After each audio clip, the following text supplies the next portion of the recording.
Welcome, dear listeners, to The Vanishing Bride of Cinderford Vale, a Miss Marple murder mystery. Settle into your favorite armchair with a cup of tea as we journey to the quaint English village of St. Mary Mead in the 1950s.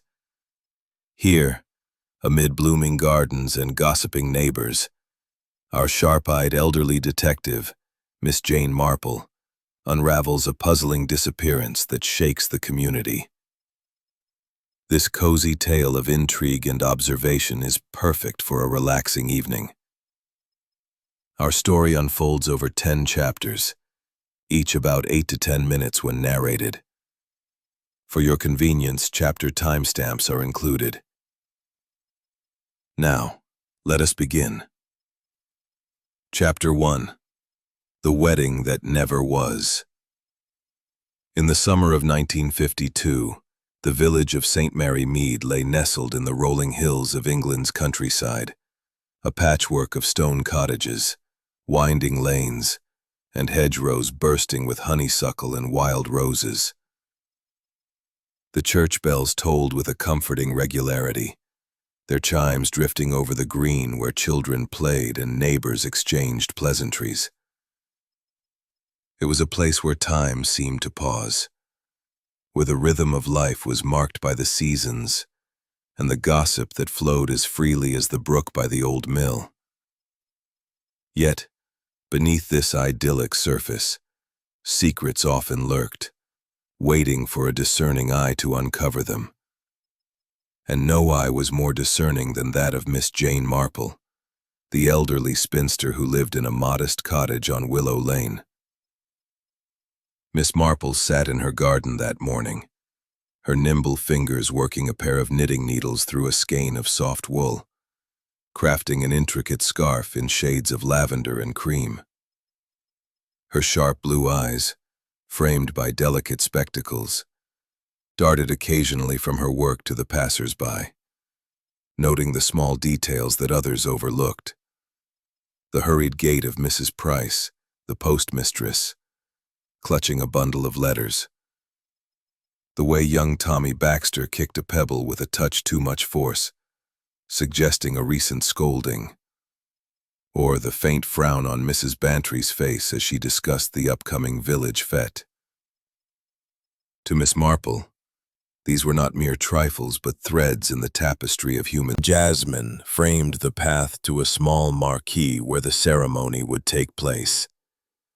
Reginald Thorne, the groom, was a dashing figure in his mid-30s, with the upright bearing of a former army officer and a smile that disarmed even the most skeptical matrons. His family, however, was less enthusiastic about the match. "It's the inheritance, you see," Mrs. Price had confided to Miss Marple over tea at the village shop the previous day. "The Thornes are respectable but not wealthy, and Cinderford Vale is quite the prize. I heard Mrs. Thorne, Reginald's mother, say it's a pity Eleanor's cousin didn't get the estate instead." Miss Marple had nodded politely, her mind cataloguing the remark as she sipped her tea, but her thoughts lingered on the undercurrent of resentment it implied. The morning of the wedding dawned bright and clear, with a sky so blue it seemed to promise nothing but joy. Villagers streamed towards Cinderford Vale, their Sunday best rustling as they took their seats under the tents. The air was thick with the scent of roses and freshly cut grass, and a string quartet played softly, their notes mingling with the chatter of excited guests. Miss Marple, invited as a distant cousin of the groom's aunt, sat near the back, her plain gray dress and straw hat blending into the crowd. She observed the scene with quiet interest, the nervous fidgeting of the vicar, Mr. Cleary, adjusting his collar, the proud smile of Mrs. Hargrove, Eleanor's widowed mother, dabbing her eyes with a lace handkerchief, and the restless pacing of Reginald, who stood by the floral arch, glancing toward the manor's entrance.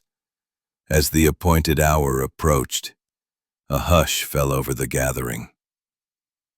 The quartet paused, and all eyes turned to the manor's double doors, expecting Eleanor to emerge in her bridal gown, a vision of white silk and lace that had been the talk of the village seamstress. But the doors remained closed. Minutes ticked by, marked by the distant chime of the church clock. A murmur rippled through the crowd. Polk arrived promptly, his bicycle wobbling as he dismounted, his notebook already open. Inside the bridal chamber, the scene was one of disarray, though not chaos. The white gown lay draped over a chair, its train spilling onto the polished floor. The veil, delicate as a spider's web, fluttered in the breeze from an open window. A silver locket, engraved with an intricate E, rested on the dresser, its chain tangled as if discarded in haste. Miss Marple, permitted to enter as a family friend, stepped carefully into the room, her walking stick tapping softly.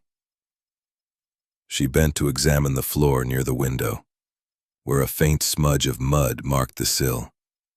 Curious, given the dry weather of the past week.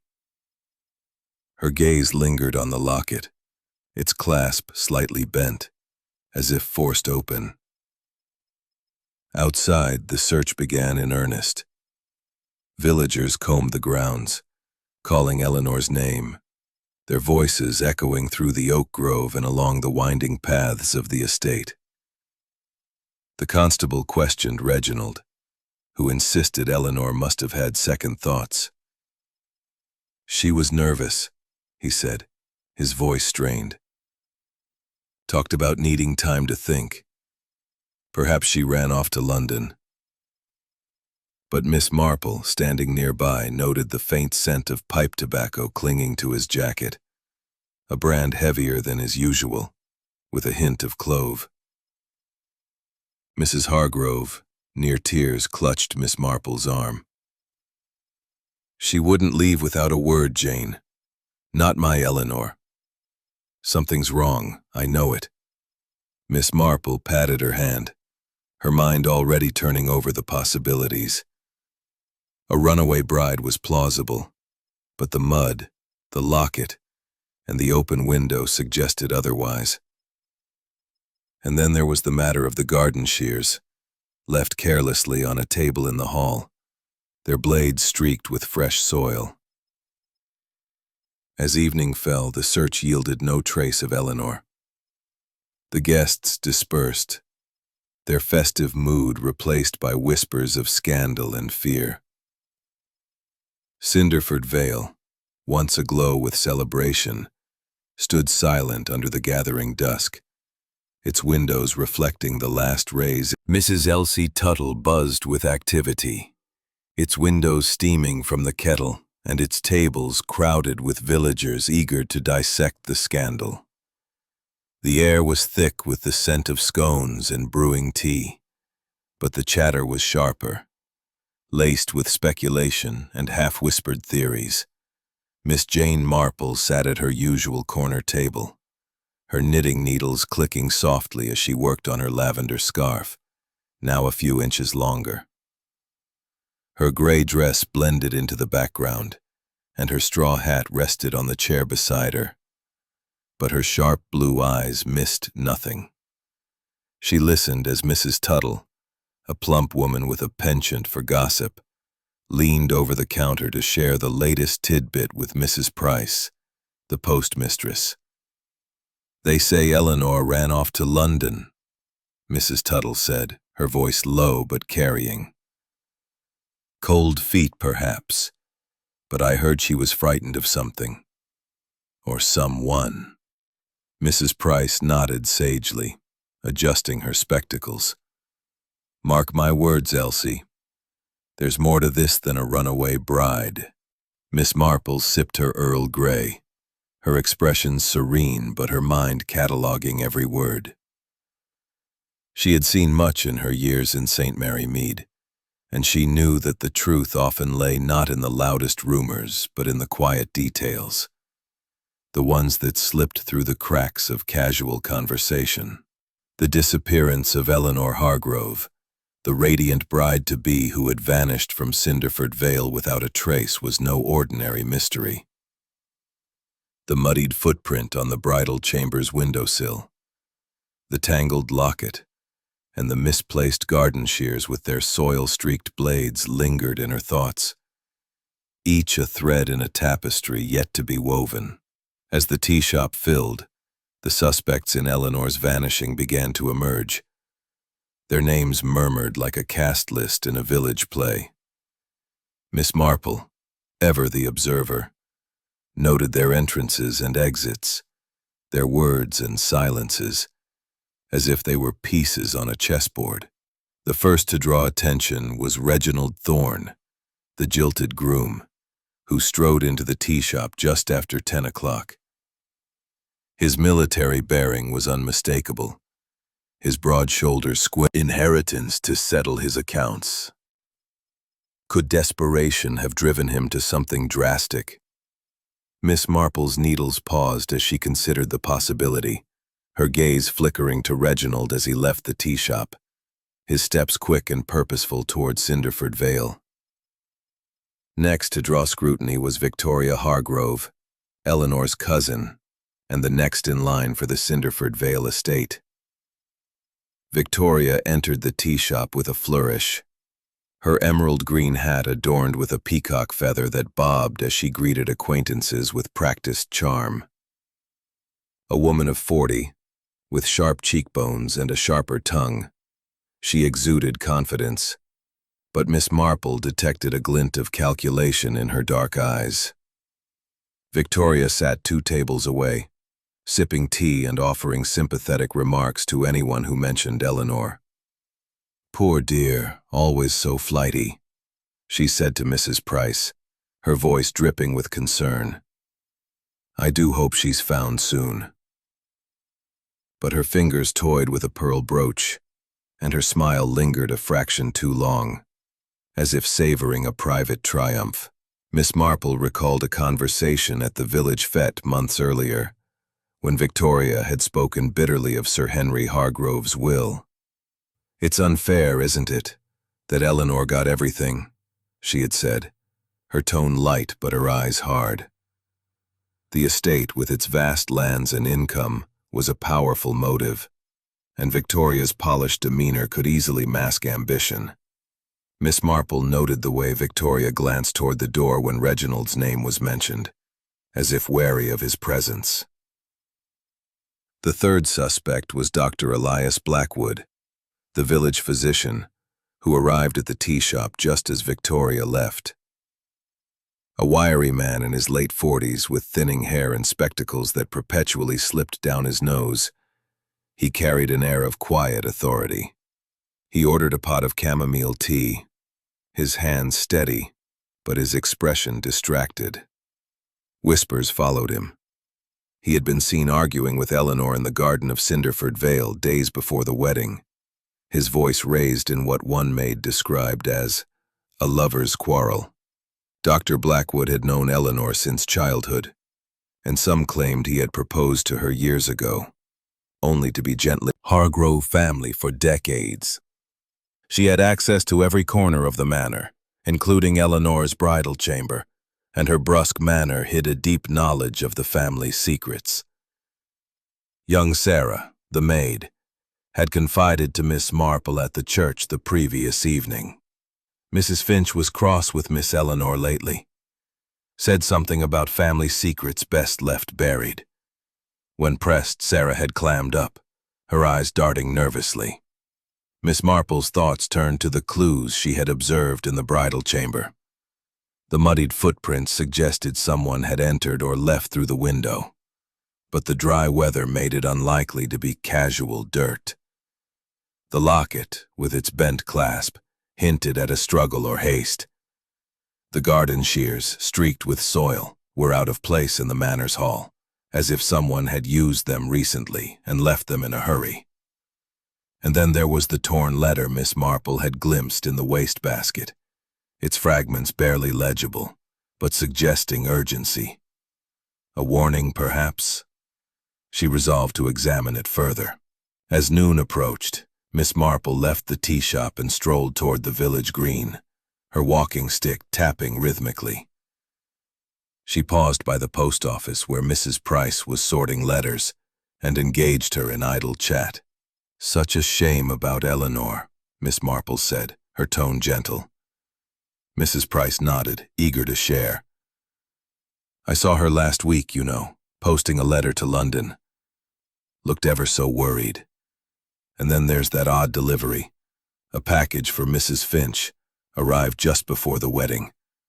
Wouldn't say what it was." Miss Marple's interest piqued. A package, a letter, a worried bride. These were pieces of the puzzle, though their shape was unclear. She thanked Mrs. Price and continued her walk, her mind weaving connections. At the edge of the green, she encountered young Tommy Baxter, who was kicking pebbles again, his face sullen. "Tommy," she said kindly, "did you see anything odd at Cinderford Vale yesterday?" The boy hesitated, then muttered, "Saw Dr. Blackwood near the oak grove late-like. He was carrying something, but it was dark."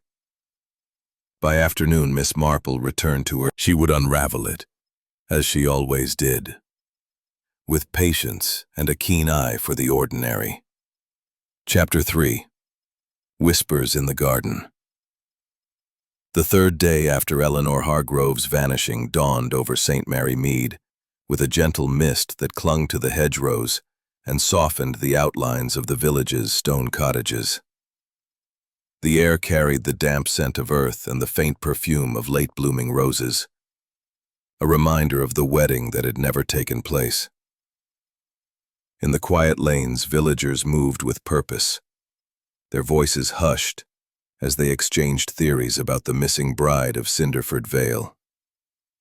Some clung to the notion of a runaway romance, others whispered of foul play, but all agreed that the mystery had unsettled the village's tranquil rhythm. For Miss Jane Marple, seated in her cottage garden, with her knitting needles clicking through the lavender scarf, the mist was not a veil, but a lens, sharpening her focus on the details others overlooked. Miss Marple's garden, a modest patch of roses, lavender, and neatly trimmed boxwood, was her sanctuary, a place where she could think undisturbed. The morning light filtered through the leaves of an ancient apple tree, casting dappled patterns on her gray shawl. Her sharp blue eyes, framed by delicate spectacles, followed a blackbird as it hopped along the fence. But her mind was elsewhere, piecing together the threads of the previous days. The muddied footprint on the bridal chamber's windowsill, the tangled locket with its bent clasp, the soil-streaked garden shears and the torn letter in the wastebasket. Each was a clue, some but small but significant, like the dropped stitches she so carefully mended in her knitting. The tea shop gossip had introduced the suspects: Reginald Thorne, Victoria Hargrove, Dr. Elias Blackwood, and Mrs. Lydia Finch. But it was in the quiet moments of observation that Miss Marple expected the truth to reveal itself. Her thoughts were interrupted by the arrival of young Sarah, the maid from Cinderford Vale, who approached the garden gate with a nervous glance over her shoulder. Sarah, a slight girl of 19 with a freckled face and anxious brown eyes. "Did you recognize the writing?" she asked. Sarah shook her head. "No, ma'am, but it was neat, like something a lady might write." Or someone posing as one, Miss Marple thought, thanking Sarah and urging her to keep the conversation private. Determined to examine the letter's remnants, Miss Marple made her way to Cinderford Vale that afternoon, her walking stick tapping a steady rhythm on the gravel path. The estate's grounds, still adorned with wilting floral arches from the abandoned wedding, seemed forlorn under the mist.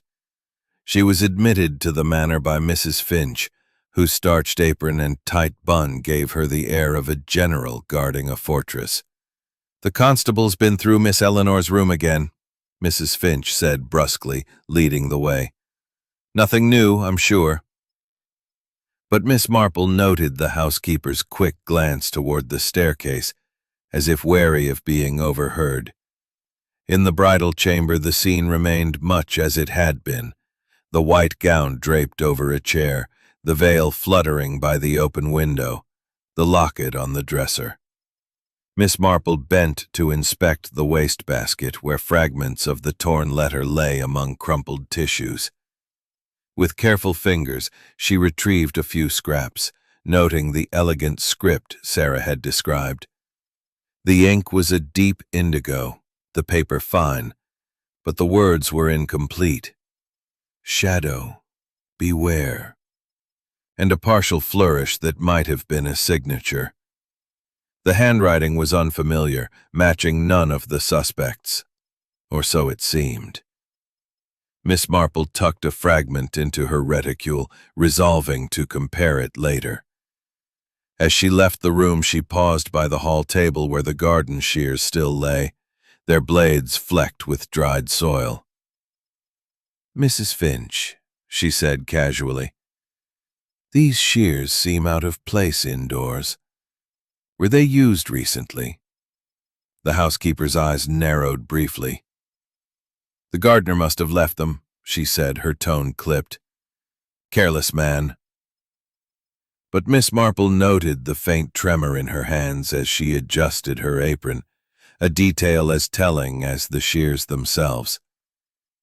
The day's investigation continued at a tense luncheon, hosted by Reginald around his fork. "She wasn't impulsive," he snapped. "She was pressured by family expectations." His glance at Victoria was sharp, hinting at old grievances. Miss Marple's needles tucked into her bag seemed to itch for use, as if to stitch together the tension in the room. Dr. Blackwood, seated across from Victoria, cleared his throat, his spectacles glinting in the candlelight. "Eleanor was under strain," he said, echoing his earlier defense. "I prescribed a mild tonic for her nerves, nothing more." But Miss Marple noticed the way his fingers fidgeted with his napkin, and she recalled Sarah's mention of his late-night wanderings near the oak grove. Could his medical knowledge extend to less benign substances? Mrs. Finch, serving the meal with her usual efficiency, spilled a drop of gravy as she passed Miss Marple's plate. "Clumsy of me," she muttered, but Miss Marple's keen eyes caught the fleeting panic in her expression. Was it guilt, or merely the strain of a household in disarray? The housekeeper's earlier words about family secrets echoed in Miss Marple's mind, suggesting a deeper motive yet to be uncovered. As the luncheon ended, a false lead emerged to distract the investigation. Mrs. Tuttle, bustling in with a tray of tea, announced that a villager had found Eleanor's suitcase in the attic of Cinderford Vale, packed with clothes and a train ticket to London. The constable, Mr. Paulk, seized on this, declaring it proof of elopement. "She must have planned to leave," he said, his notebook snapping shut. But Miss Marple, lingering by the drawing-room window, noticed the attic's dust patterns when she later inspected it with permission. The suitcase was too clean, its contents neatly arranged, as if placed deliberately to mislead. "Curious," she murmured, her fingers brushing the case's handle. "Far too convenient." By evening, Miss Marple strolled through Cinderford Vale's overgrown gardens, where the mist had lifted to reveal a golden sunset. The oak grove loomed in the distance, its shadows long and inviting. She paused by a rosebush, noting a freshly turned path of Eleanor Hargrove's disappearance was deepening. The whispers in the garden, both literal and figurative, were guiding her toward the truth, one careful stitch at a time. Chapter 4. The Hidden Path. The fourth day since Eleanor Hargrove's disappearance draped St. Mary Mead in a quiet unease, as if the village itself held its breath. The morning mist had given way to a crisp autumnal glow, with sunlight glinting off the dew-kissed hedgerows and the golden leaves of the oak grove near Cinderford Vale. The church bells tolled softly, their rhythm a steady heartbeat against the murmurs of speculation that drifted through the lanes. Villagers went about their routines, Mrs. Price sorting letters at the post office, children scampering across the green. But their glances toward the grand estate betrayed their thoughts. The vanishing bride remained the talk of every fireside, and Miss Jane Marple, seated in her cottage with her lavender scarf growing steadily under her knitting needles, sensed the mystery deepening like the shadows at dusk. Miss Marple's parlor was a haven of order, with its chintz curtains, polished mahogany table, and a vase of late roses perfuming the air. Her sharp blue eyes, framed by delicate spectacles, flickered from her knitting to the garden beyond, where a robin pecked at the earth. Her mind, however, was far from idle, weaving together the clues that had surfaced. The muddied footprint in the bridal chamber, the tangled locket, the soil-streaked garden shears, and the cryptic letter fragment warning of the Vale's shadow. Sarah's revelation about Eleanor's fear, coupled with the suspiciously pristine suitcase in the attic, suggested a deliberate misdirection. The suspects, Reginald Thorne, Victoria Hargrove, Dr. Elias Blackwood, and Mrs. Lydia Finch, each carried motives as tangled as the ivy on Cinderford Vale's walls. Today, Miss Marple resolved to follow a new lead, one that might lie beyond the manor's manicured lawns. Her destination was the village library, a quaint stone building tucked behind the church, its shelves groaning with dusty tomes and yet overgrown, but yes, folks rarely go there. It's all brambles and shadows. The word shadows echoed Sarah's mention of the letter, and Miss Marple tucked the observation away, thanking Miss Clara before setting out for Cinderford Vale. The path, she suspected, might hold answers the manor's walls concealed. The estate's gardens were quieter now, the floral arches wilting under the weight of time and neglect. Miss Marple navigated the gravel paths, her stick probing the ground as she followed the map's faded lines. The copse, hidden behind a curtain of ancient oaks, was a tangle of thorns and wildflowers, its air heavy with the scent of damp earth. Near the center she found a clearing where the ground was disturbed, the soil freshly turned as if someone had dug recently. Kneeling carefully, she examined a set of footprints, small, like those in the bridal chamber, and marked with the same reddish mud. "Curious," she murmured, her fingers brushing a crushed sprig of rosemary, its fragrance sharp. Rosemary, she recalled, was for remembrance, but also a common garden herb, perhaps too common to be coincidence. Her investigation was interrupted by the crunch of footsteps. Reginald Thorne emerged from the grove, his face flushed, and his boots caked with mud that matched the clearing soil. "Miss Marple," he said, startled, his military bearing faltering. "I didn't expect to see you here." She smiled benignly. "Just a stroll, Mr. Thorne. Clearing your head again?" He nodded too quickly. "Couldn't sleep. Thought a walk might help." But Miss Marple noted the mud on his boots, identical to the chamber's footprint, and the faint scent of clove tobacco lingering on his coat. "You were here the night before the wedding, weren't you?" she asked, her tone mild. Reginald's eyes flickered. "Just a walk," he insisted, but his clenched fists told another story. Returning to the village, Miss Marple learned of a new development. At the post office, Mrs. Price was abuzz with gossip. Victoria Hargrove and Dr. Blackwood had been seen arguing in the churchyard that morning, their voices low but heated. "I couldn't hear much," Mrs. Price confided. "Will." Miss Marple's interest sharpened. A will could explain Victoria's resentment, or even Mrs. Finch's cryptic remarks about family secrets. "Did she find anything unusual?" she asked. The vicar frowned. She seemed troubled, but wouldn't say more. Said it was a private matter. By afternoon, Miss Marple returned to Cinderford Vale, her mind turning over the clues. The copse's footprints, Reginald's presence, the churchyard argument, and Eleanor's research formed a pattern, but it was incomplete. She paused by the manor's rose garden, where a young gardener, Tommy Baxter, was pruning bushes.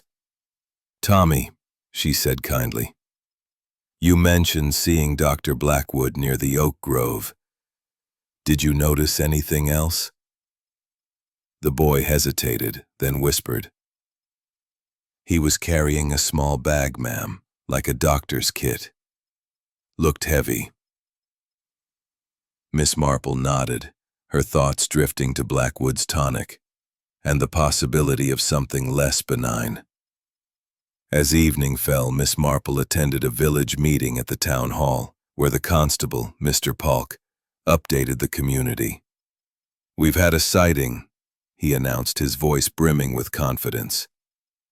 A woman matching Eleanor's description was seen boarding a train to London the day after the wedding. The crowd murmured, some relieved, others skeptical. Miss Marple, seated at the back, her knitting needles still, raised an eyebrow. The sighting was convenient, too convenient, like the suitcase. She recalled Victoria's build, similar to Eleanor's, and wondered if the sighting was another misdirection. Back at her cottage, Miss Marple sat by her hearth, the fire casting a warm glow over her knitting. The copse's footprints, Reginald's muddy boots, the churchyard argument, the disputed will, and Blackwood's bag were threads in a tapestry, but the design remained elusive. She thought of a case years ago in St. Mary, Mead, when a hidden path had led to a stolen heirloom. "Paths conceal as much as they reveal," she mused, her needles clicking rhythmically.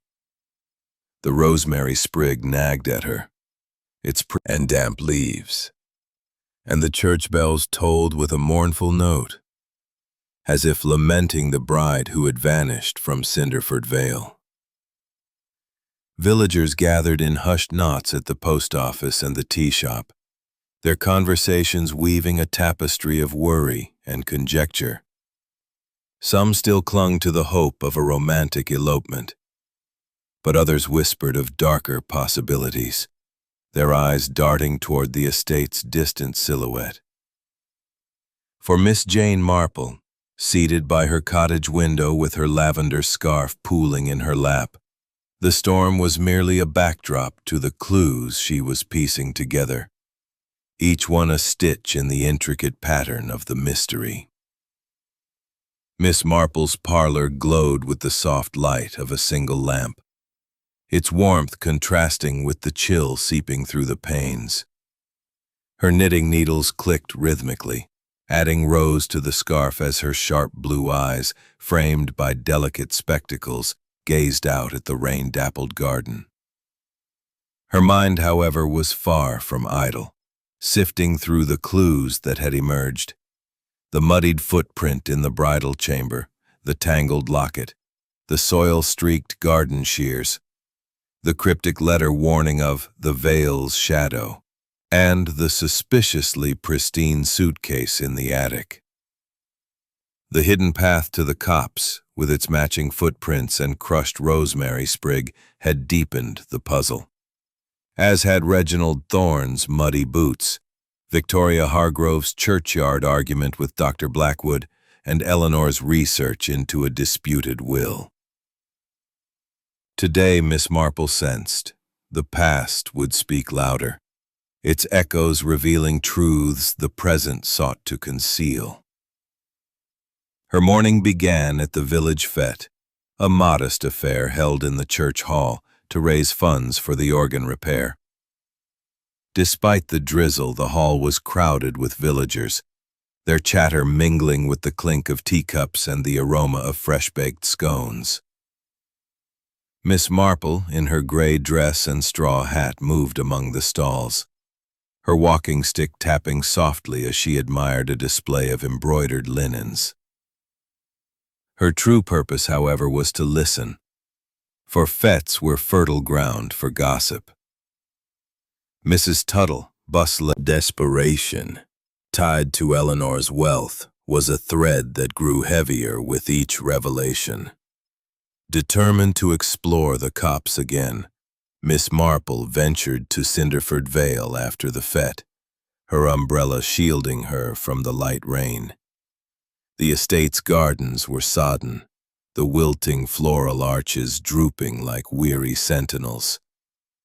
She navigated the hidden path to the clearing, where the disturbed soil and footprints remained, now softened by the rain. Kneeling carefully, she spotted a new clue. A discarded glove, half buried under a thorn bush, its leather embossed with the initials R.T. Reginald Thorns? She tucked it into her reticule, her mind racing. The glove was too conveniently placed, almost as if meant to be found, a classic misdirection or a genuine slip. Her thoughts were interrupted by a rustle in the undergrowth. Dr. Blackwood emerged, his coat damp and his spectacles fogged. "Miss Marple," he exclaimed, startled. "What brings you here?" She smiled benignly. "Just a walk, doctor. And you?" He adjusted his spectacles nervously. "Checking the flora. Some rare herbs grow here." But Miss Marple noted the mud on his shoes and the faint bulge of a small vial in his coat pocket. "Herbs like rosemary, perhaps?" she asked, her tone mild. His flush confirmed her suspicion, but he muttered an excuse and hurried away.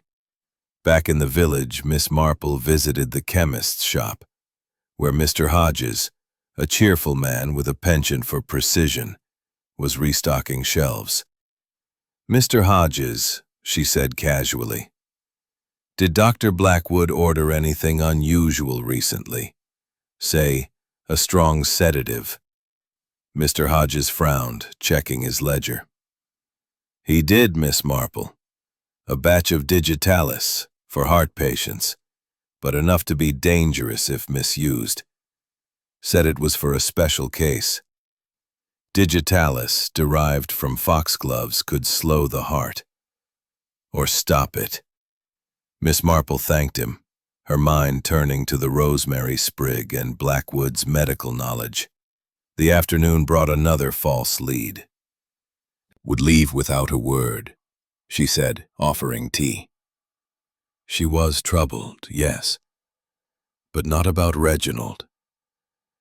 It was the family history. Something about her uncle's will. Miss Marple nodded, recalling the vicar's mention of Eleanor's research. "Did she share any details?" she asked. Mrs. Hargrove shook her head. "Only that she found a letter in the manor's archives, from her uncle's solicitor. It hinted at a claimant who was cheated out of the estate."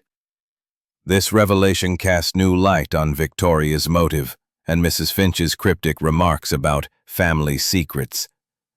Miss Marple thanked Mrs. Hargrove and returned to Cinderford Vale, where she sought out young Sarah, the maid, in the kitchen.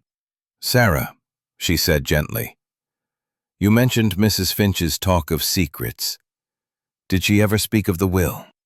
Sarah hesitated, then whispered, "Once, ma'am. She said the Hargroves had wronged someone years ago, and it had come back to haunt them. She looked scared, like she knew too much." Miss Marple's eyes narrowed. Mrs. Finch's knowledge and her access to the manor made her a figure of increasing interest. As evening fell, the storm broke, rain lashing the village and thunder rumbling in the distance. Miss Marple sat by her hearth, her knitting needles clicking as the firelight danced on her scarf. The glove, the digitalis, the train sighting, and the disputed will were new threads in the tapestry. But the pattern remained elusive. She recalled a case in St. Mary Mead years ago when a hidden letter had revealed a betrayal. The past always leaves echoes, she mused, her needles pausing. The glove, too conveniently placed, suggested a frame. But whose? Reginald's debts, Blackwood's sedatives, Victoria's ambition, and Finch's secrets wove a complex web. Yet the truth lay in their overlaps. The church bells tolled through the rain, their sound muted but persistent. Miss Marple knew the mystery of Eleanor Hargrove's disappearance was not a simple flight, but a puzzle rooted in the past. The echoes of old wrongs, like the storm's rumble, were growing louder, and she was determined to tease them apart. The clues had multiplied like stitches in her scarf. The muddied footprint in the bridal chamber, the tangled locket, the soil-streaked garden shears, the cryptic letter warning of the Vale's shadow, the pristine suitcase in the attic, the hidden path to the copse with its matching footprints and rosemary sprig, and the discarded glove marked RT. New revelations had deepened the web. Reginald Thorne's muddy boots, Victoria Hargrove's churchyard argument with Dr. Elias Blackwood, Eleanor's research into a disputed will, and Blackwood's order of digitalis, a potent drug. The false lead of a train sighting, too conveniently tied to Victoria's likeness, had only tightened the knot. Today, Miss Marple resolved to pull at these threads, seeking the pattern beneath the deception. Her morning began with a small gathering at her cottage, a calculated move to observe the suspects in close quarters. She had invited Reginald, Victoria, Dr. Blackwood, and Mrs. Lydia Finch under the guise of discussing village concerns about the mystery. The parlor was warm, with a fire crackling in the hearth and a tray of scones and tea arranged on the mahogany table. The scent of bergamot from the Earl Grey mingled with the roses in a vase, creating a comforting atmosphere that belied the tension among the guests. Miss Marple, in her gray dress and shawl, moved with quiet grace, her knitting needles resting beside her as she poured tea and steered the conversation with subtle skill. Reginald arrived first, his military bearing stiff but his eyes shadowed with fatigue. "Any news, Miss Marple?" he asked, accepting a cup with a forced smile. "The constable's chasing that train sighting, but I don't believe it." His voice held a note of defiance, but Miss Marple noted the way his fingers tightened around the delicate china, and the faint whiff of clove tobacco that clung to his jacket. She nodded sympathetically. "It's troubling, Mr. Thorne.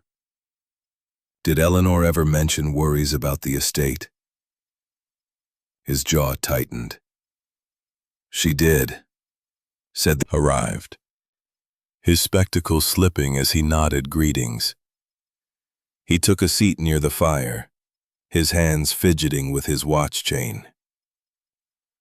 "A sad business," he murmured, accepting tea. Miss Marple's eyes lingered on him.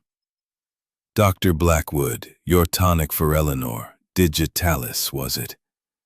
Quite potent, I understand." His face flushed, and he adjusted his spectacles. "Only a small dose, for her nerves. Perfectly safe." But his voice wavered, and Miss Marple noted the way he avoided her gaze, as if the fire held secrets he dared not face.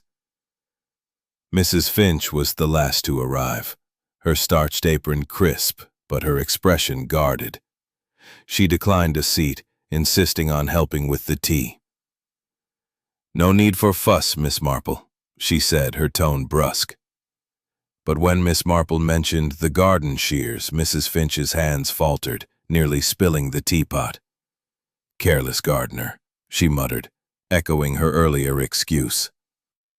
Miss Marple's smile was gentle, but her mind was sharp, noting the housekeeper's unease and her quick glance toward Victoria. The conversation turned to Eleanor, and the room grew taut with unspoken accusations. Reginald spoke of a recent quarrel with Eleanor about money. She wanted to sell part of the estate, he admitted, his voice low. "I told her it wasn't necessary, but she insisted." Miss Marple's needles, though still, seemed to hum with the revelation. Was Reginald's desperation tied to more than debts? Mrs. Finch, pouring tea, added softly, "I overheard them." Miss Eleanor was firm. She didn't trust certain promises. Her eyes darted to Reginald, then away, as if regretting her candor.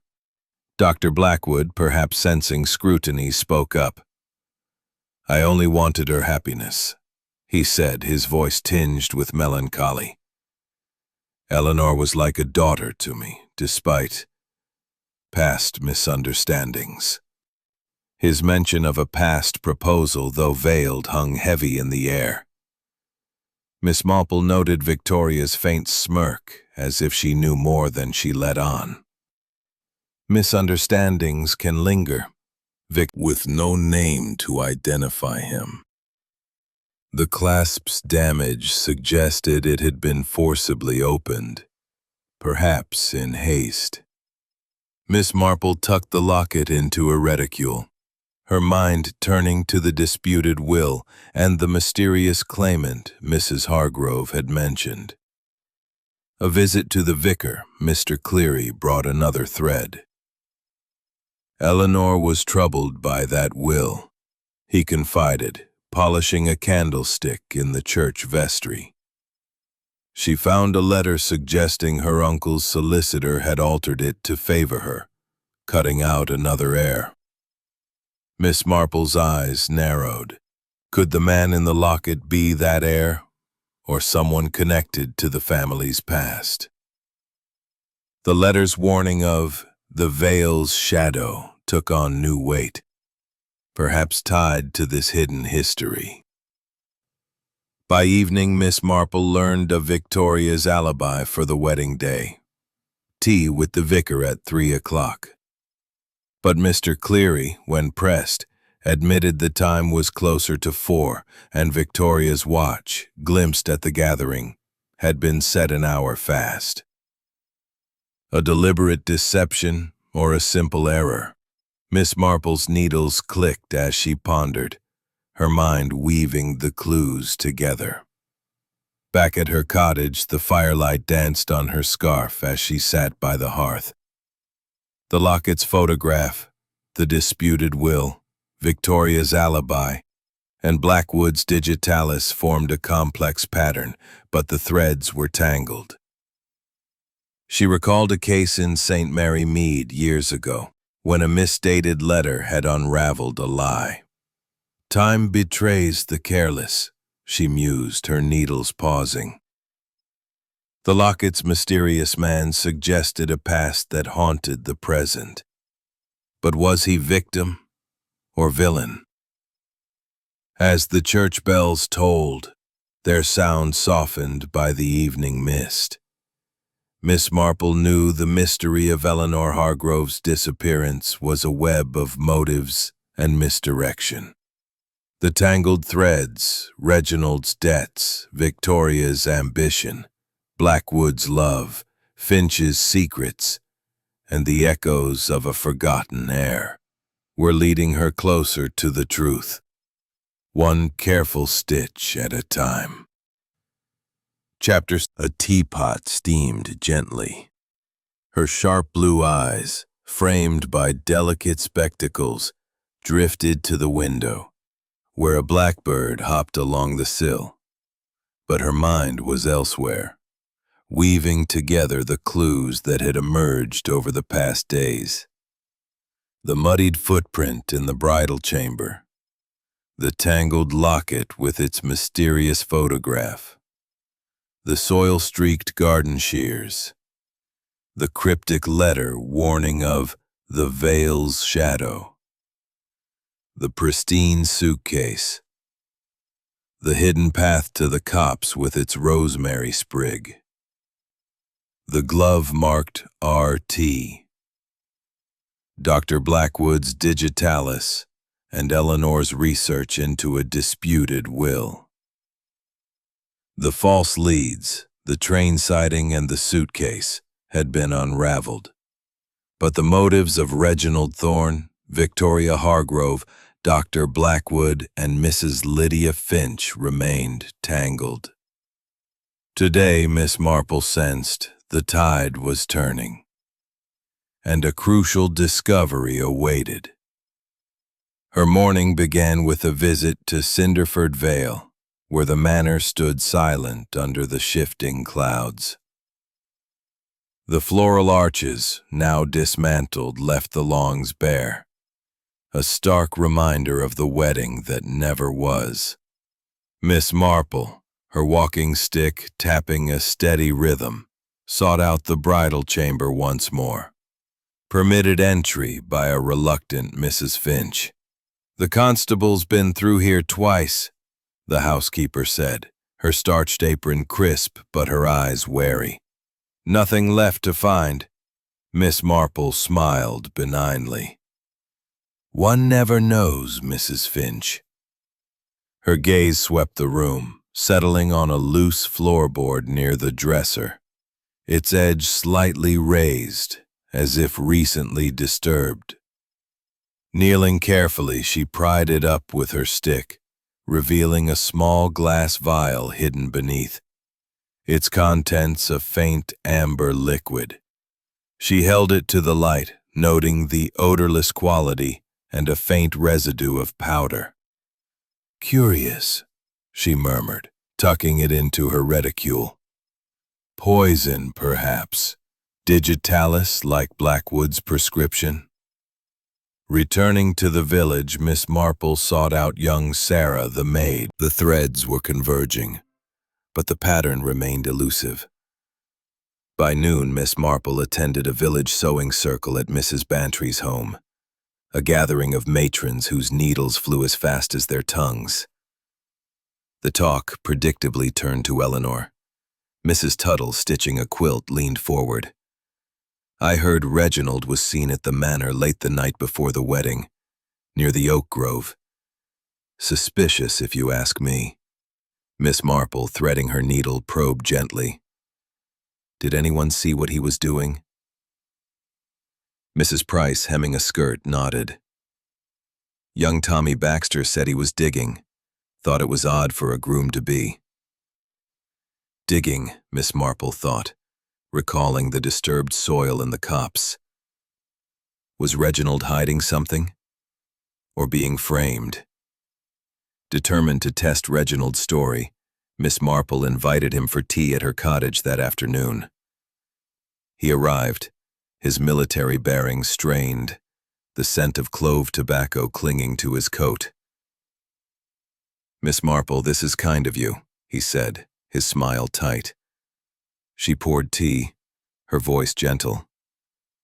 "Mr. Thorne, you were seen near the oak grove before the wedding. Care to explain?" His face paled, but he recovered quickly. "Just a walk, as I said. Needed to think." She held up the glove marked RT. "And this, found in the copse." His eyes widened. "That's not mine, I swear it." His bluster was convincing, but Miss Marple noted the sweat on his brow. The glove, like the suitcase, felt planted. A classic misdirection. Later, Miss Marple visited the church where the vicar, Mr. Cleary, was arranging hymnals. "Mr. Cleary," she said, "Eleanor's research into the will. Did she mention a specific name?" The vicar frowned. She spoke of a man, a distant cousin named Edward Hargrove, who claimed the estate years ago but was disinherited. She found a letter from him, threatening legal action. Miss Marple's mind flashed to the locket's photograph. Could Edward be the stern-faced man? The disputed will, and Victoria's ambition as the next heir. Guilty, she mused, her needles pausing. The glove and buttons suggested a frame, but whose hand was weaving it? Reginald's desperation, Victoria's greed. Blackwood's love and Finch's secrets were converging, but the truth lay in their intersections. As the church bells tolled, their sounds softened by the evening breeze, Miss Marple knew the tide was turning. The mystery of Eleanor Hargrove's disappearance was no longer a web of possibilities, but a narrowing path to the truth. The vial's contents and the echoes of a wronged heir were leading her closer, one careful stitch at a time. Chapter 8. Unraveling Secrets. The 8th day since Eleanor Hargrove's disappearance draped St. Mary Mead in a fragile stillness, as if the village sensed the mystery teetering on the edge of revelation. The autumn sun hung low, casting a golden glow over the cobblestone lanes and the ivy-clad cottages, while the air carried the faint chill of approaching winter, laced with the earthy scent of fallen leaves. The church bells tolled softly, their rhythm a quiet pulse against the murmurs of villagers who now spoke of the vanished bride with a mix of hope and dread. At her cottage, Miss Jane Marple sat by the hearth, her lavender scarf nearly complete under her knitting needles, its intricate pattern mirroring the puzzle she was unraveling. Her sharp blue eyes, framed by delicate spectacles, gleamed with purpose, for the threads of the mystery were tightening, and the truth was within reach. The clues had woven a complex tapestry, the muddied footprint in the bridal chamber, the tangled locket with its photograph of an unknown man, the soil-streaked garden shears, the cryptic letter warning of the Vale's shadow, the pristine suitcase, the hidden path to the copse with its rosemary sprig, the glove marked RT, the silver button with a medical caduceus, Dr. Blackwood's digitalis, and the hidden vial of amber liquid. The false leads, the train sighting and the suitcase had been dispelled, but the motives of Reginald Thorne, Victoria Hargrove, Dr. Elias Blackwood, and Mrs. Lydia Finch loomed large, but Blackwood's medical expertise made him equally suspect. "Thank you, Mr. Hodges," she said, tucking the vial back into a reticule. The chemist's words were a crucial stitch in the pattern. Returning to Cinderford Vale, Miss Marple sought out young Sarah, the maid, who was polishing silver in the manor's kitchen. "Sarah," she said gently, "that letter Miss Eleanor received, beware the Vale's shadow. Did you ever see Mrs. Finch with such fine paper or ink?" Sarah hesitated, her cloth pausing. "I did, ma'am, in her diary. She writes in it nightly, with indigo ink and a neat hand. I thought it odd for a housekeeper." Miss Marple's eyes narrowed. The letter's elegant script, described by Sarah as like a lady's, now pointed to Mrs. Finch. "Did she ever mention a man named Edward Hargrove?" Miss Marple asked, recalling the vicar's mention of the disinherited cousin. Sarah shook her head. "No, ma'am. But she once said the Hargroves had debts to pay from long ago." The housekeeper's cryptic words and her access to Eleanor tightened the net around her. Determined to test this lead, Miss Marple visited Mrs. Finch in the manor's pantry, where the housekeeper was arranging jars of preserves. "Mrs. Finch," she said, her tone mild, "you wrote a warning to Miss Eleanor, didn't you? About the Vale's shadow." Mrs. Finch's hands froze, a jar sticking slightly in her grip. "I don't know what you mean," she said, her voice sharp but her eyes betraying panic. Miss Marple pressed gently. "It was meant to protect her, perhaps, from a family secret." Mrs. Finch's face paled, and after a long pause she whispered, "I only meant to warn her, not harm her. The Hargroves wronged someone years ago, Edward, a cousin. I thought she should know." Her admission was a breakthrough, but Miss Marple noted the tremble in her voice. A warning or a veiled threat? The afternoon brought Miss Marple to the church, where she examined parish records with the vicar, Mr. Cleary. "Edward Hargrove," she said. "The family's interests. But it's odd, don't you think?" Miss Marple, sipping her tea, noted the detail. Victoria's ambition, tied to the disputed will, suggested she might know of Edward Hargrove's claim or be exploiting it. A visit to the post office confirmed another clue. Mrs. Price recalled a letter from a London solicitor addressed to Victoria, arriving days before the wedding. "Looked official," she said. Miss Hargrove snatched it quick. A forged claim, perhaps, to secure the estate? To test Reginald's role, Miss Marple invited him for a walk near the oak grove, her stick tapping the path. "Mr. Thorne," she said, "the glove in the copse. Someone meant to implicate you." His face flushed. "I told you it's not mine. Someone's trying to ruin me." His anger seemed genuine, but Miss Marple noted the clove tobacco scent again and a trace of the same reddish mud from the copse on his cuff. "You were digging there, weren't you?" she asked. He stammered, then admitted, "I was looking for something Eleanor hid, a letter, she said, that could ruin us. I never found it." His confession, partial though it was, suggested he was a pawn in a larger game. By evening, Miss Marple sat in her garden, the fading light casting long shadows over the roses.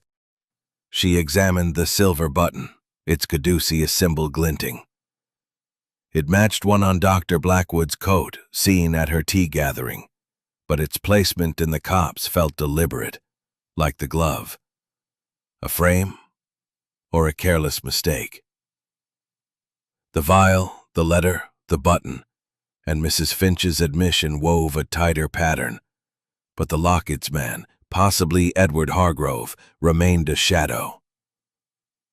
She recalled a case in St. Mary Mead years ago, when a planted clue had misled the police, but not her. The guilty overplay their hand, she mused, her needles clicking. The church bells tolled, their sound softened by the evening air. Miss Marple knew the net was closing. Mrs. Finch's warning, tied to Edward Hargrove's claim, suggested a motive rooted in the chair. Its intricate pattern, a testament to her patience. Her sharp blue eyes, framed by delicate spectacles, gleamed with certainty, for the threads of the mystery had woven together, and today, the tapestry would be revealed. The clues had formed a vivid picture: the muddied footprint in the bridal chamber, the tangled locket with its photograph of a stern-faced man, the soil-streaked garden shears, the cryptic letter warning of the Vale's shadow, the pristine suitcase, the hidden path to the copse with its rosemary sprig, the glove marked RT, the silver button with a medical caduceus, Dr. Blackwood's digitalis, the hidden vial of amber liquid, and Mrs. Finch's admission of writing the warning letter. The false leads, the train sighting and the suitcase, had been dispelled, and the motives of Reginald Thorne, Victoria Hargrove, Dr. Elias Blackwood, and Mrs. Lydia Finch had been laid bare. Reginald's gambling debts, Victoria's ambition for the estate, Blackwood's unrequited love, and Finch's connection to a wronged heir. Edward Hargrove. The vial of digitalis, Mrs. Finch's bitter tea, and the locket's photograph had pointed to a calculated act, and Miss Marple knew the time had come to confront the truth. Her morning began with a deliberate plan. She requested the constable, Mr. Polk, to gather the suspects: Reginald, Victoria, Dr. Blackwood, and Mrs. Finch, in the drawing room of Cinderford Vale. Under the pretense of discussing new evidence, the manor, its grandeur dimmed by the week's events, stood somber under the morning light, its windows reflecting the fleeting clouds. Miss Marple arrived, her walking stick tapping softly, her gray dress and shawl unassuming, but her presence commanding. The drawing room was a study in contrasts. The polished mahogany table gleamed, but the air was heavy with suspicion. A fire crackled in the hearth, casting shadows over the suspects' faces as they took their seats, their expressions a mix of wariness and curiosity. Reginald sat stiffly, his military bearing strained. The scent of clove tobacco cousin hinted at a past wrong. The garden shears streaked with soil, and the copse's disturbed earth suggested digging, perhaps to hide something. The suitcase and train siding were misdirections, too perfect to be true. The suspects shifted uneasily, their eyes flickering to one another. Miss Marple held up the vial of amber liquid. This, found under a floorboard, contains digitalis, a poison, odorless and deadly, derived from foxgloves in the manor's gardens. Dr. Blackwood, you ordered a large batch, did you not? Blackwood's face flushed, his spectacles slipping. For medical use, I assure you, he stammered. Eleanor needed a tonic for her nerves. Miss Marple nodded, her gaze steady. Yet Sarah, the maid, spoke of a bitter tea brewed by Mrs. Finch, which Eleanor refused. Mrs. Finch, you wrote a warning letter. Beware the Vale's shadow. To protect Eleanor, you claimed. But was it protection or a threat? Mrs. Finch's hands trembled, her voice low. I only meant to warn her about Edward's claim. The Hargroves wronged him and I feared for her. Miss Marple's eyes softened, but she pressed on. The letter's ink matched your diary, and your knowledge of herbs is extensive. The vial suggests a darker intent. Mrs. Finch shook her head, tears welling, but said no more. Turning to Reginald, Miss Marple produced the glove marked RT. This, found in the copse, seemed to implicate you, Mr. Thorne. Yet your denial, and the glove's convenient placement, suggests a frame. You were digging, you admitted, seeking a letter Eleanor hid. Why? Reginald's jaw tightened. She said it could ruin us. Something about the estate. I didn't harm her. His voice cracked, and Miss Marple noted his sincerity, but also the mud on his cuff matching the copse. Victoria's smile faltered as Miss Marple turned to her. Miss Hargrove, your inquiries about the estate's deeds, and a letter from a London solicitor, subtly. Then hide her in the copse. Blackwood's face crumpled, his spectacles falling to the table. I loved her, he cried, his voice breaking. I couldn't let her marry Thorne, not with his debts. I thought, if she were gone, I could claim the estate through Edward's old papers. The digitalis was meant to be slow, painless. His confession spilled out, tearful and halting as the room gasped. The constable stepped forward, his notebook forgotten as Mrs. Hargrove sobbed quietly. Miss Marple's voice remained calm. The locket's photograph was Edward's, kept by Eleanor as she researched the will. You used it to forge a claim, planting the glove to frame Reginald and the button to confuse. Mrs. Finch's warning was genuine, but your actions turned it to tragedy. Blackwood slumped, defeated, as Mr. Polk took him into custody. The room exhaled, the tension breaking like a storm's end. Miss Marple sat back, her hands folded, her work done. The truth woven from the smallest details had emerged, and St. Mary Mead could begin to heal. Chapter 10. The Tapestry Complete. The 10th day since Eleanor Hargrove's disappearance dawned over St. Mary Mead with a serene clarity, as if the village, cleansed by the truth revealed the day before, had found its rhythm once more. The autumn sun rose high, bathing the cobblestone lanes, ivy-clad cottages, and golden hedgerows in a warm, forgiving light. The air carried the crisp scent of fallen leaves and the faint sweetness of late roses, a quiet nod to the wedding that had never taken place. Villagers moved through their routines with renewed chatter, their voices lighter now, sharing relief and lingering curiosity about the mystery that had gripped their community.